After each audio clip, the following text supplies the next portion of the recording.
Hi, ఎలా ఉన్నారు? ఈరోజు మీకు చికెన్ పకోడీ చెప్తాను. ఎంత ఈజీ అంటే మీరే ఆశ్చర్యపోతారు, ఇంత ఈజీ నా చికెన్ పకోడీ అని. ముందుగా చికెన్ని చిన్న చిన్న పీసులు కట్ చేసి పెట్టుకోండి. అందులో సన్నగా తరిగిన పచ్చిమిర్చి, కరివేపాకు, కొత్తిమీర, అల్లం వెల్లుల్లి పేస్టు, కొంచెం నిమ్మరసం వేసి కొంచెం కలుపుకోండి. ఇప్పుడు ఇందులో ఉప్పు, ధనియాల పొడి, జీలకర్ర పొడి, గరం మసాలా, కారం, కాశ్మీరీ రెడ్ చిల్లీ పౌడర్ వేసి బాగా కలుపుకోండి.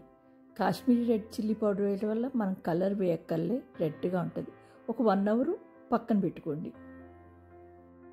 1 గంట తర్వాత జీడిపప్పుని చిన్న చిన్న ముక్కలు కట్ చేసి వేసుకోండి, బాగుంటుంది. శనగపిండి,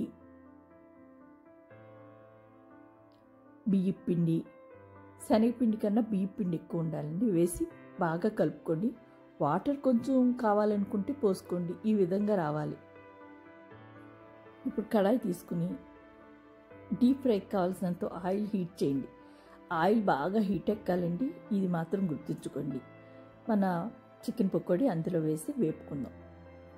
మీడియం ఫ్లేమ్లోనే వేపండి. సిమ్లో వేపితే పిండి అంటుకోద్దు, దానికి విడిపోద్దు మొత్తం.